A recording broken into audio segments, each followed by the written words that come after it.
Hi guys, welcome to my YouTube channel.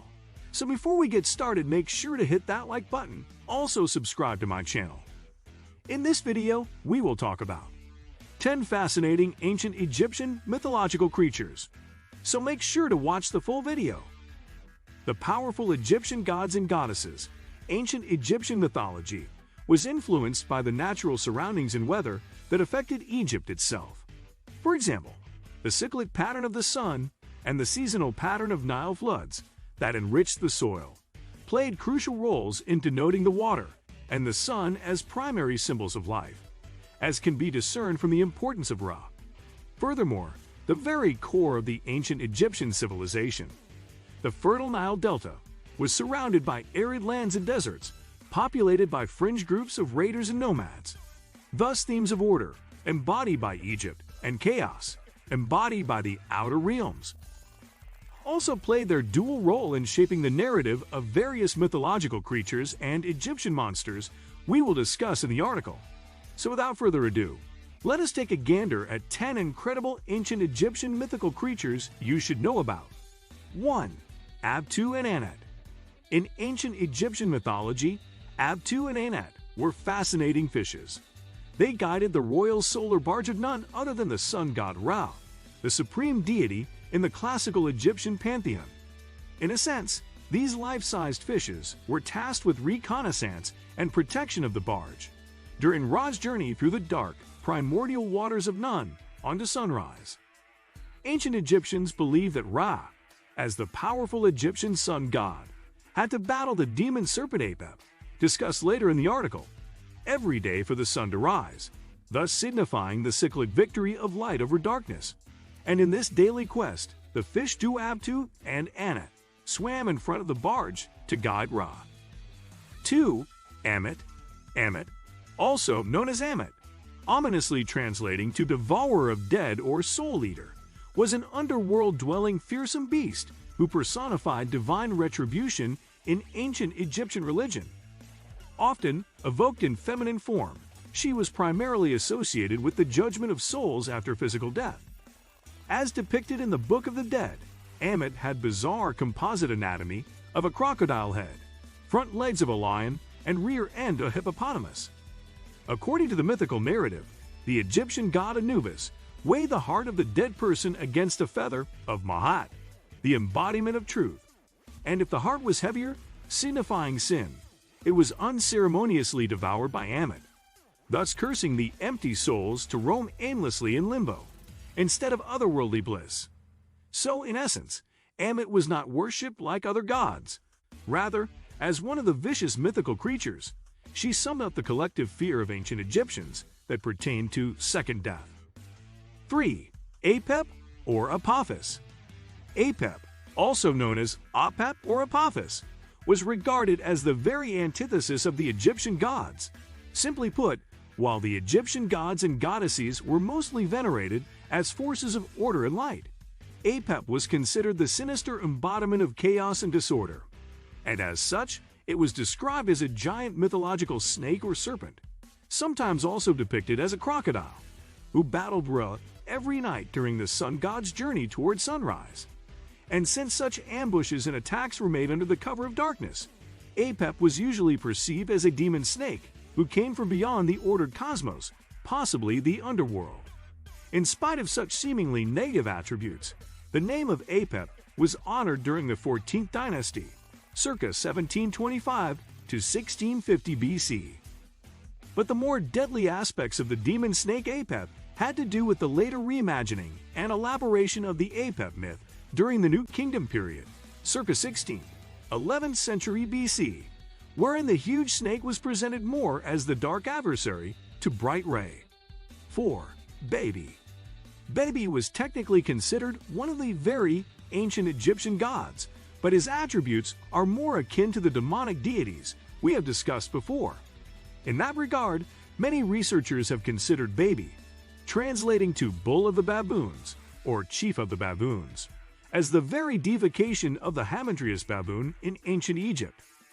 Ancient Egyptians considered baboons as very aggressive and violent creatures, and thus Baby was often represented as a bloodthirsty entity who willingly feasted upon the entrails of the deceased. And much like Amit, discussed earlier, some ancient Egyptian texts even mention baby as standing by the lakes of fire to devour the souls of the deceased who were prescribed as sinful. 5. Egyptian Sphinx. The Sphinx is probably one of the most recognizable mythical creatures one would normally associate with ancient Egypt. However, interestingly enough, much like the griffin discussed earlier, the Sphinx was conceived more as a symbol rather than as an individual mythical creature in Egyptian religion.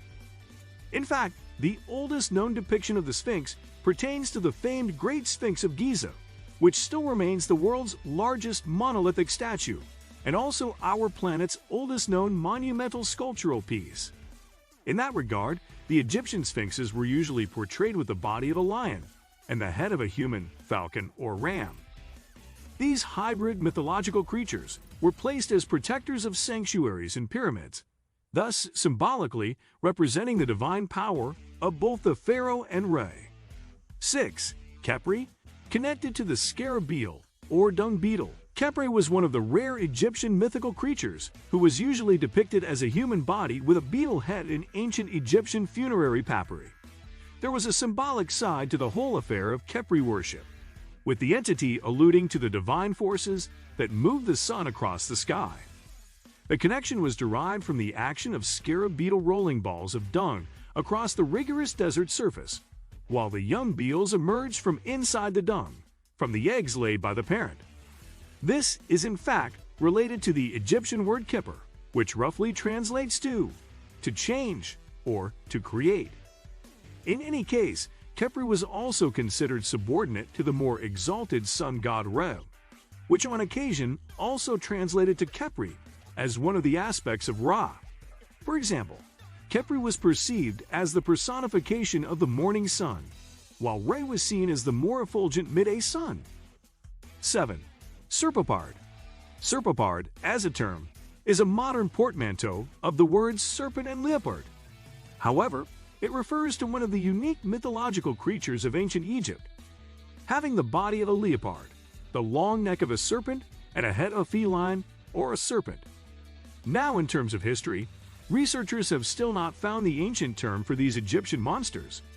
But in some depictions, found in various Egyptian ornaments, they have been interpreted as serpent-necked lions, usually presented as mythical creatures who have been conquered or tamed. The serpapard might have represented the chaos that was perceived to have existed beyond the borders of Egypt. 8. Set animal. The enigmatic Set animal, or Shah, was the totemic animal of the Egyptian god Set. It symbolized both the nature of cunning and chaos embodied by Set, who was often perceived as an antagonistic deity, with his domains ranging from eclipses and storms to thunders. However, beyond the attributes of Set, it was the very strange depiction of the Set animal that makes it fascinating. In some representations, the mythical beast is seemingly a composite of an anteater with a long round snout, a donkey, and a jackal or a fennec fox. This odd anatomy is made even more peculiar with a stiff forked tail and unnaturally erect ears. 9. Uraeus. Uraeus, or Ieret, meaning rearing cobra, was one of the mythical creatures that represented the very royalty, sovereignty, and divine authority of the Egyptian pharaohs. The rearing cobra also symbolized Wadjet, an ancient Egyptian deity, often depicted as a cobra goddess, venerated as the protector of the River Nile and Lower Egypt. Interestingly enough, similar to Wadjet, the seemingly obscure goddess Nekhbet, with her white vulture head, was honored as the protector of Upper Egypt, dating back to Egyptian prehistory, and by the time both Upper and Lower Egypt were united. Circa 3000 BC, the symbols of these two protector deities were combined with the royal uraeus, encircling the double crown, Shent, of the pharaohs. 10. Bennu. Bennu, regarded as the self-created bird god of ancient Egypt, may have been the precursor, or even inspiration, to the famous phoenix from Greek mythology, often linked to the aspects of the sun or soul of Ra, and rebirth.